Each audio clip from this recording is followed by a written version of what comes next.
डाल देना, तो वहां से वो देख लेगा। ठीक, बीच में अगर आया तो ठीक है। क्लियर है? चलो,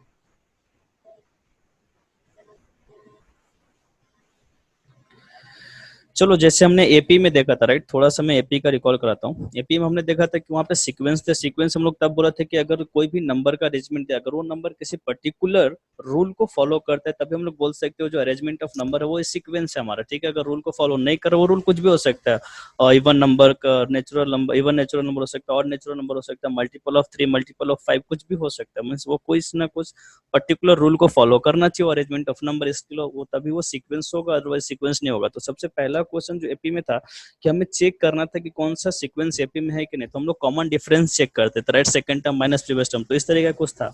तो हम बात करेंगे यहाँ पे जीपी का। तो जीपी को अगर हमें चेक करना था, तो यहाँ पे हम लोग सिंपल चीज कर रहे थे कि हमें कॉमन रेशियो चेक कर रहे थे। अगर कॉमन रेशियो सेम आ रहा है, इसका मतलब वो पूरा सीक्वेंस जीपी में होगा, अदरवाइज सीक्वेंस जीपी में नहीं होगा। तो कॉमन रेशियो कैसे चेक करते थे हम लोग? Second term divided by first term, third term divided by second term, अगर इस तरीके से डिवाइड करते थे और अगर कॉमन रेशियो सेम आता था तो हमारा वो जीपी में होता था, अदरवाइज जीपी में नहीं होता था। जैसे मान लो यहाँ पे एक सीक्वेंस दिया है 2, 4, 8 एंड 16, हमें चेक करना है जीपी में है कि नहीं। तो देखो 4 डिवाइड बाई 2 कितना होता है? 2 होता है। 8 डिवाइड बाई 4 कितना होता है? 2 होता है। 16 डिवाइड बाई 8 कितना होता है? 2 होता है। इसका मतलब ये पूरा का पूरा जो सीक्वेंस है वो जीपी में है, बिकॉज यहाँ पे जो कॉमन रेशियो वो 2 है और सबके लिए सेम है। ठीक, तो ये सबसे पहला हो गया। चेक करना है कैसे? तो चेक कर सकते हो, सबसे सिंपल सा क्वेश्चन हो गया। उसके बाद जो general term of geometric progression था, जो एन टर्म का हम लोग फॉर्मूला कैलकुलेट करते थे यहाँ पे, तो सिंपल सी बात है कि हम लोग कैसे लिख सकते हैं यहाँ पे। फर्स्ट टर्म को अगर ए है तो सेकंड टर्म हमारा ए आर होगा, थर्ड टर्म कितना होगा? ए आर स्क्वायर होगा, फोर्थ टर्म कितना होगा? ए आर क्यूब होगा। तो तुम देख सकते हो कि अगर हम टर्म की बात करें तो आर का पावर एक नंबर से डिक्रीज कर रहा है।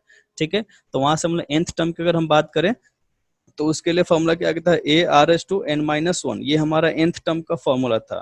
क्लियर है? तो ये हमारा nth टर्म बोलो या लास्ट टर्म बोलो, ठीक है। तो ये हमारा n टर्म का फॉर्मूला था A into R S to power N minus one. अगर हमें यहाँ पे तुम देख सकते हो कि कितना 4 पैरामीटर दिख रहा है, एल दिख रहा है, फर्स्ट टर्म दिख रहा है, आर दिख रहा है और एन दिख रहा है। तो कोई भी 3 पैरामीटर तुमसे दिया रहेगा और कोई फोर्थ पैरामीटर हेलो तुमको। हाँ बोलो। सर। हाँ बोलो अरेवीर। हेलो अरेवीर, आवाज जा रहा है? अरेवीर आवाज जा रहा है क्या? कुछ प्रॉब्लम है? अरेवीर कुछ प्रॉब्लम है? बोल ही नहीं रहा है। चलो ठीक है, तो यहाँ पे देखो 3 पैरामीटर था, सॉरी 4 पैरामीटर पे, तो कोई भी 3 पैरामीटर्स हमें दिए रहेंगे, फोर्थ पैरामीटर हमें कैलकुलेट करना होगा। तो सिंपल यहाँ पे फॉर्मूला पुट करके हमें सॉल्व कर देना है। ठीक है, अब देखो क्या बोले, find which of the following is a GP. हमें जीपी में चेक करना है कि कौन सा टर्म जीपी में है कि नहीं। तो सिंपल हमें क्या करना है, कॉमन रेशियो चेक करना है। अगर कॉमन रेशियो सेम आ रहे तो जीपी में होगा, अदरवाइज जीपी में नहीं होगा। क्लियर है? उसके बाद देखो नेक्स्ट क्वेश्चन हम लोग देखते चलते, फटाफट रिवाइज कर लेते हैं। उसके बाद हमारा जो सेकंड टाइप का जो क्वेश्चन है वो क्या बोला कि find the th term of the geometric progression 5, 10, 20, इस तरीके कोई हमारे पास टर्म है। ठीक है, एथ टर्म हमें कैलकुलेट करने को बोला, मींस एन का वैल्यू कितना दिया, यहाँ पे 8 दिया हुआ है। फर्स्ट टर्म हमें मालूम है और कॉमन रेशियो भी हमें यहाँ पे मालूम है, 10 डिवाइड बाई 5, 20 डिवाइड बाई 10, यहाँ पे कॉमन रेशियो 2 आ रहा है। ठीक, तो एथ टर्म हमें कैलकुलेट करना है, तो हमारे पास nth टर्म का फॉर्मूला ऑलरेडी है यहाँ पे, T N is equal to A raise to power E into R S to power N minus one. तो हमें एन के जगह पे क्या पुट कर देना है? 8 पुट कर देना है। तो 5 into two raise to 8 minus one, तो 7 हो गया। तो 5 इंटू टू रेस टू 7, तो ये कितना हो गया? 5 इंटू 1 28। तो हमारे पास जो 8 टर्म आया वो कितना आ गया? 640। अरे भी रवि आवाज जा रहे, तुम बीच में कुछ बोल रहे थे, प्रॉब्लम था क्या कुछ? हाँ सर, वो आपका आवाज ही नहीं आ रहा ओके, अभी आ रहा है ऐसा। आवाज? हाँ, लेकिन ब्रेक हो रहा है, शायद नेटवर्क का इश्यू है। हाँ हाँ, तो आ जाएगा, ठीक है। अभी देखो उसके बाद 19 टर्म हमें कैलकुलेट करना, तो अगेन सेम फॉर्मूला, हमें कॉमन रेशियो फाइंड करना है। एन हमें दिया हुआ, फर्स्ट टर्म मालूम है, सिंपल सॉल्व कर देना अपने को। ठीक है, अब यहाँ पे क्या बोला है कि if the first 2 consecutive term of a GP are 125 and 25, then find its 6 term. ठीक है, यहाँ पे 2 कंसेक्यूटिव टर्म हमें दिया हुआ है, 125, 25 हमें दिया। ठीक है, तो 2 कंसेक्यूटिव टर्म क्या होगा? फर्स्ट टर्म अगर ए होगा तो सेकंड टर्म क्या होगा? ए आर होगा। उसका रेशियो हमें दिया है, यहाँ से हम लोग रेशियो तो ए डिवाइड हो जाएगा और हमें आर की वैल्यू यहाँ से मिल जाएगी। देन हमें क्या कैलकुलेट करना था, सिक्स टर्म कैलकुलेट करना था, right. Six term means N का वैल्यू कितना था, सिक्स। तो हमारे पास फॉर्मूला क्या आ जाएगा, ए इंटू आर रेस टू 5, यहाँ पे वैल्यू पुट करो एंड सॉल्व कर दो, तो ये हमें सिक्स टर्म यहाँ से मिल जाता है। तो सिंपल सा यहाँ पे क्वेश्चन है इस तरीके से। अच्छा हर्ष, किस कौन से क्वेश्चन में तुम लोग को डाउट हो रहा था, ये तो सिंपल सिंपल क्वेश्चन है ना, किस तरीके से क्वेश्चन में तुम लोग को डाउट हो तो वो मुझे बताओ जरा Harsh. Sir sum of terms of GP, okay वो एसएन उसमें में अच्छा nth टर्म में कुछ प्रॉब्लम नहीं था ना, तो मैं इसको फास्ट लूप नहीं। इधर से, ठीक, इधर से जल्दी जल्दी कवर करूं। हाँ हाँ मतलब ठीक है। ये 11A में कोई डाउट नहीं था, राइट। नहीं सर, ओके वो गुड। थोड़े प्रॉब्लम्स में सॉल्व मतलब डिफिकल्टी आ रही थी सॉल्व करने। अच्छा तो देखो, जो प्रॉब्लम्स में मतलब किसी पर्टिकुलर क्वेश्चन में अगर डाउट हो ना, तो वो मुझे सेंड कर देना व्हाट्सएप पे, मैं सॉल्व करके भेज दूंगा। फिलहाल अभी तो मैं एक्सप्लेन कर देता हूँ सर सारी चीज। हाँ बोलो। वही सम ऑफ एन टर्म्स फिर से एक्सप्लेन कर। हाँ ठीक है, यहाँ इस तरीके से इसमें कुछ प्रॉब्लम नहीं है ना, इस सेवेंथ वगैरह जो क्वेश्चन दिख रहे हैं एग्जाम्पल में, इस टाइप का क्वेश्चन आ रहे, तुमने सॉल्व किया ये सब क्वेश्चन। हाँ 11 है वो। ठीक है, ये सब सॉल्व करो क्वेश्चन, डाउट होगा तो मैं बताऊंगा, ठीक। तो डायरेक्ट अभी एसएन बताता हूँ, ठीक है। सर वो हाँ और वो एक क्वेश्चन आता है ना, मतलब find the fourth term from the end of the yes GP. Yes, हाँ हाँ हाँ, लास्ट टर्म से, राइट। हाँ उसका फॉर्मूला नहीं दिया हमारे टेक्स्ट बुक में। हाँ तो उसके फॉर्मूला को जरूरत नहीं है ना, देखो लास्ट टर्म से बोल रहे हैं ना अपने को, तो ऐसे लास्ट टर्म को ही फर्स्ट टर्म में जूम कर लेना है, समझ में आ रहा है। सिर्फ वहाँ पे कॉमन रेशियो चेंज हो जाएगा, बाकी कुछ भी नहीं होगा, क्लियर है। जैसे मान लो अगर हम फर्स्ट हाँ टर्म का फॉर्मूला हमें मालूम है ना, तो फ्रॉम लास्ट बोले तो लास्ट वाला जो टर्म होगा उसको फर्स्ट टर्म में जूम करना एंड उसके अकॉर्डिंग कॉमन रेशियो फाइंड करना, समझ में आ रहा है। तो उस तरीके से हाँ कॉमन रेशियो चेंज होगा, बाकी कुछ भी चेंज नहीं होगा, ठीक है। अभी आप कुछ ठीक है सर। प्रॉपर्टी था तो 11C तक तो कुछ डाउट नहीं है, right. Sum of N term of GP देखते हैं, ठीक है। अभी देखो यहाँ से हमारे पास फॉर्मूला आ गया, जैसे एस एन, इसका हम लोग एपी में जो हम लोग पढ़े थे वो कितना था, n/2 into 2a plus n-1 into D, ठीक। तो उसी तरीके से यहाँ से एस एन का भी फॉर्मूला है, सेम डेरिवेशन का रोल है। तो ये हमारे पास एस एन का formula, S N is equal to a into 1 minus R S to N divide by 1 minus R, ठीक है। उसका अगर मैग्नीट्यूड ऑफ आर अगर ग्रेटर देन 1 है तो ये हमें फॉर्मूला यूज करना, अगर लेस देन 1 होगा तो सिर्फ are raise to power n-1 कर देना अपने को, ठीक है। इस तरीके से देखो, अगर mod of R less than 1 है तो ये फॉर्मूला हमें यूज करना है, अगर mod of R greater than 1 है तो ये फॉर्मूला हमें यूज करना है। ऐसे तुमने अगर कोई भी फॉर्मूला यूज कर तो कुछ फर्क पड़ता नहीं है ज्यादा, लेकिन हमें यहाँ से कैलकुलेशन इजी होता है, इसके लिए हम लोग यूज करते हैं, बाकी कुछ यहाँ पे ज्यादा डिफरेंस नहीं होता। सर वो कौन सा फॉर्मूला है? कौन सा? S L upon R N minus one, L upon R raise to N minus one. ये किधर फॉर्मूला है, ये तुमको कहाँ मिला? सर वो उधर लिखा है ना पेन में, कहाँ पेन पे लिखा से है? अच्छा ये ऊपर वाला क्या? सर। हाँ ये लास्ट टर्म का फॉर्मूला है, ये वाला बोल रहे हो क्या?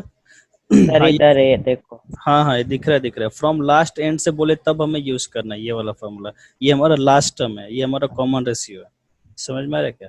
तो अगर ये लास्ट टर्म का अच्छा कंसेप्ट जा रहा है तब हमें यूज करना है, बाकी कुछ नहीं। तो ये इसको इसी फॉर्मूला को सिंप्लीफाई किया हुआ, बाकी कुछ नहीं है। इस जो फॉर्म दिख रहा है ना यहाँ पे, इसको यहाँ पे सिंप्लीफाई करके लिखा हुआ है, तो तुम इससे भी आंसर कैलकुलेट कर सकते हो, बाकी कुछ भी नहीं, समझ में आ रहा है। जैसे देखो यहाँ पे हमें क्वेश्चन सॉल्व करना था ठीक है कि sir. Find the sum of 10th term of the series 96 minus 48 plus 24। तो ऑब्वियस सी बात है कि यहाँ पे हमें कॉमन रेशियो कैलकुलेट करना है। देखो कॉमन रेशियो कितना आ रहा है, माइनस हाफ आ रहा है, तो इसका मैग्नीट्यूड तो लेस देन 1 हो रहा है, तो इसके लिए लेस देन 1 वाला फॉर्मूला यूज करेंगे हम लोग, ये वाला S N equal to A into 1 minus R S to N divide by 1 minus R. तो ये सिंपल से यहाँ पे फॉर्मूला है, ठीक। सॉल्व करना है इसको, बाकी कुछ भी नहीं करना है। तो सम वाले में किस टाइप का क्वेश्चन में डाउट हो रहा था हर्ष? ये तो सिंपल सिंपल, यहाँ पे तो सिर्फ कॉमन रेशियो कैलकुलेट करके सॉल्व कर देना है, बाकी किस टाइप का क्वेश्चन में डाउट हो रहा था, बताओ जरा क्वेश्चन मुझे, वो क्वेश्चन याद है हर्ष? सर वो मतलब वो एक एक मॉड मॉड आर कब यूज करना होता है हमें? मॉड आर कुछ नहीं, देखो जो हम लोग आर की वैल्यू कैलकुलेट करते हैं ना कॉमन रेशियो, तो मॉड का मतलब होता है कि सिर्फ निगेटिव को पॉजिटिव कर देना, बाकी कुछ भी नहीं है, समझ में आ रहा है। तो तुम वहाँ पे आर लिखो, कोई भी निगेटिव भी आए तो उसको सिर्फ पॉजिटिव करता है, मॉड का यही काम है। जैसे वहाँ पे आर माइनस हाफ आया सर था पर वो देखो, कब यूज करने का? कब यूज नहीं करना, हमें जब चेक करना है जो कॉमन रेशियो है ना, क्योंकि तुम देखो कि r लेस देन 1 के लिए अलग सा फॉर्मूला है और r ग्रेटर देन 1 के लिए अलग सा फॉर्मूला है, समझ में आ रहा है? एसएन का दो फॉर्मूला है हमारे पास, देखो फिर से दिखाता हूं तुमको फॉर्मूला, देखो जब mod of r equal to less sir than वो 1 एक होगा, हाँ बोलो। सॉल्ड एग्जांपल भी है ना, उस पे मॉड आर यूज हाँ किया हाँ है उधर। हाँ हाँ, वही बता रहा हूँ। देखो तो सबसे पहले हम लोग क्या कैलकुलेट करते हैं, कॉमन रेशियो कैलकुलेट करते हैं, ठीक है। तो कॉमन रेशियो कभी क्या हो सकता है, पॉजिटिव, कभी क्या आएगा, नेगेटिव आएगा, ठीक। तो अगर नेगेटिव भी आएगा तो अगर उसका मॉड लेते हैं तो पॉजिटिव में कन्वर्ट हो जाता है। तो हमें सिर्फ इन दो चीजों से कंपेयर करना है, वन से लेस देन वन या ग्रेटर देन वन। तो अगर मॉड आर का वैल्यू लेस देन वन हो रहा है, लेस देन वन बोले तो 1/2, 1/5, 1/7 कुछ भी, अगर ग्रेटर देन वन बोल रहा है तो वन से बड़ा कोई भी हो सकता है। तो अगर लेस देन वन होगा तो ये फॉर्मूला हम लोग यूज करेंगे, 1 minus R S to N upon 1 minus R. अगर आर का वैल्यू ग्रेटर देन वन होगा तो ये हम लोग फॉर्मूला यूज करेंगे, R S to N minus one upon R minus one, ठीक। जैसे यहाँ पे देखो आर हमने अगर मान लो कैलकुलेट किया कितना आ गया -5, तो इसका मॉड लेंगे तो -5 क्या हो जाएगा, प्लस हो जाएगा। सिर्फ मॉड का यही काम होता है कि नेगेटिव नंबर को पॉजिटिव में कन्वर्ट कर दो, ठीक। तो यहाँ पे तुम देखो तो ये कौन सा है, ग्रेटर देन वन है कि नहीं, आर की वैल्यू क्या है 5 है, जो कि ग्रेटर देन वन है, राइट। तो ग्रेटर देन वन के लिए कौन सा फॉर्मूला यूज करेंगे हम लोग, ये फॉर्मूला यूज करेंगे, ठीक। दूसरा अगर आर यहाँ पे ये आ रहा है 2/5 आ रहा है, तो इसकी वैल्यू कितना है, लेस देन वन है। तो आर जब हमारा लेस देन वन होगा तो उसके लिए हम लोग ये फॉर्मूला यूज करेंगे, सॉरी ये, क्लियर है। तो ये बस हमें अलग अलग फॉर्मूला यूज करने, बाकी कुछ भी नहीं। जैसे देखो एक क्वेश्चन था यहाँ पे, आर का वैल्यू कितना आ गया, -1/2। अगर -1/2 है, इसका मॉड ले लो तो 1/2 which is less than one, right. ये हमारा क्या है, जो कि लेस देन वन है। तो लेस देन वन के लिए हम कौन सा फॉर्मूला यूज करेंगे, a into one minus R S to n divided by one minus r. Clear है यहाँ तक, बाकी कुछ नहीं करना है अपने को, ठीक। जैसे यहाँ पे तो सेकंड, यहाँ पे दूसरा जो सीक्वेंस देखो तो यहाँ पे आर का वैल्यू 2 आ रहा है, तो आर हमारा क्या है, ग्रेटर देन 1, तो इसके लिए ये फॉर्मूला यूज करना है। सिर्फ हमें आर के अकॉर्डिंग फॉर्मूला चेंज कर देना, बाकी कुछ भी नहीं करना है एसएन में, सिंपल सी चीज है यहाँ पे। क्लियर है अभी हर्ष? हाँ क्लियर है सर। ओके ठीक है, तो इस टाइप का क्वेश्चन यहाँ पे, बाकी कुछ नहीं है। ज्योमेट्रिक मीन वगैरह आ चुका है यहाँ पे, तो बस इतना ही था इसमें, बाकी कुछ नहीं था। और कुछ डाउट है इसमें जीपी में हर्ष, फिर से कुछ एक्सप्लेन करना है टर्म, या क्लियर है सारे चीज? सर क्लियर है। हाँ तो वही मैं बोल रहा हूँ कि एक बार फिर से तुम कंसेप्ट कर लेना, ठीक है। फिर से क्वेश्चन वगैरह सॉल्व करो, क्लियर है। क्वेश्चन सारे सॉल्व करो, मान लो एक एक क्वेश्चन सॉल्व करना है, मैं फिर बता रहा हूँ क्वेश्चन छोड़ना नहीं है। और यहाँ एक चीज और बताओ, इलेक्ट्रिक का कितना क्वेश्चन सॉल्व हुआ, इलेक्ट्रिक करंट का? मैंने टाइम दिया था 2 दिन तुम लोग को, कितना क्वेश्चन हुआ उसमें, सॉल्व किया हो कुछ, सर्किट का रेजिस्टेंस वगैरह का? सर थोड़ा ही किया है, मतलब अरे फिर तीन तुमने चार ही कितना किया, किए। अरे फिर कितना क्वेश्चन किया तुमने इलेक्ट्रिक करंट का?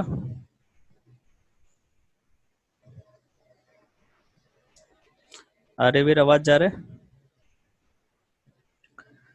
चलो ठीक है, मैं एक काम करता हूँ हर्ष, उसमें से ना कुछ सिलेक्टेड क्वेश्चन निकालता हूँ, ठीक, करंट से, क्योंकि सारा क्वेश्चन अभी टाइम नहीं है तुम लोग को, तो मैं कुछ सिलेक्टिव क्वेश्चन निकाल के सेंड कर देता हूँ तुम लोग को, ठीक, वर्कशीट बना के, और सिर्फ उसी क्वेश्चन को सॉल्व करो, ठीक। उसके बाद हम लोग आगे कंटिन्यू करेंगे। तो इससे जीपी में कुछ प्रॉब्लम नहीं है ना, अभी हो जाएगा ना सारा क्वेश्चन सॉल्व?